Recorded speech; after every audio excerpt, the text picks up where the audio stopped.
एक बड़ा सवाल क्या है, अगली तस्वीर में दिखाऊं आपको।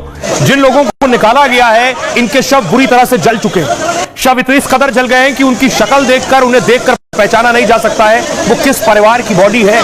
242 लोग सवार थे इसमें, तो आखिर कैसे पता चलेगा कौन सी बॉडी, कौन सा शव किसका है।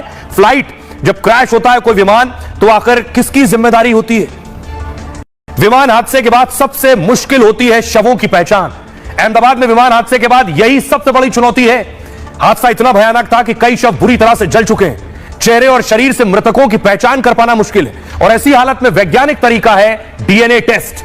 डीएनए कराकर ही जानकारी जुटाई जा सकती है कौन सी बॉडी किसकी है। शव के टिश्यू, बाल या हड्डियों से डीएनए सैंपल लिया जाता है, फिर परिवार के किसी सदस्य से सैंपल को मैच किया जाता है। अहमदाबाद में मृतकों के परिवार से डीएनए सैंपल देने को कह दिया गया है। हादसे के बाद कुछ मृतकों का शव पूरी तरह से खराब नहीं हुआ है। ऐसे लोगों की पहचान उंगलियों से, फिंगरप्रिंट से की जा सकती है। मृतक व्यक्ति के पुराने रिकॉर्ड पहचान में कारगर हो सकते हैं।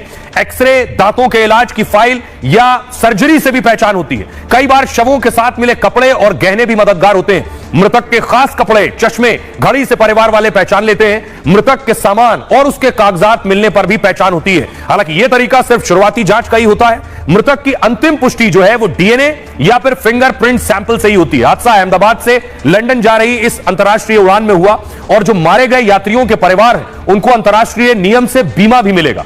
जान गंवाने वाले यात्री को 12.5 करोड़ रुपए का बीमा देना होगा। यह बीमा हादसे का शिकार एयरलाइन यानी एयर इंडिया देगा। अगर एयरलाइन की गलती या लापरवाही की बात सामने आती है तो फिर यह मुआवजा कई गुना तक बढ़ सकता है। और एयर इंडिया अंतर्राष्ट्रीय यात्रियों को खास यात्रा बीमा देती है। पॉलिसी के आधार पर 41 लाख से लेकर 8 करोड़ 30 लाख तक का बीमा संभव है। आइए अब आपको सुनवाता हूं, सुनिए जरा क्या कुछ कह रहे हैं गुजरात के हेल्थ सेक्रेटरी धनंजय द्विवेदी। सुनिए।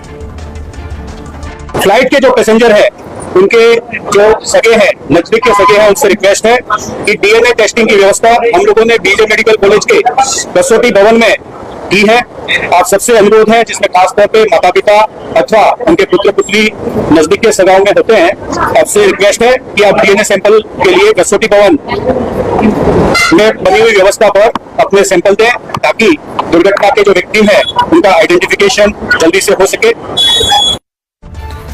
इस दर्दनाक हादसे के बाद पूरे देश से प्रतिक्रिया आई, पूरा देश दुखी भी है। क्या कुछ कह रहे हैं, कहा प्रधानमंत्री नरेंद्र मोदी ने, योगी आदित्यनाथ ने। आइए आपको बताता हूं। प्रधानमंत्री नरेंद्र मोदी को जैसे ही जानकारी मिली उन्होंने लिखा, यह शब्द से परे दिल दहला देने वाली घटना है। अहमदाबाद में हुए हादसे से दुखी और स्तब्ध हूं और मैं रेस्क्यू में लगे अधिकारियों से लगातार संपर्क में भी हूं।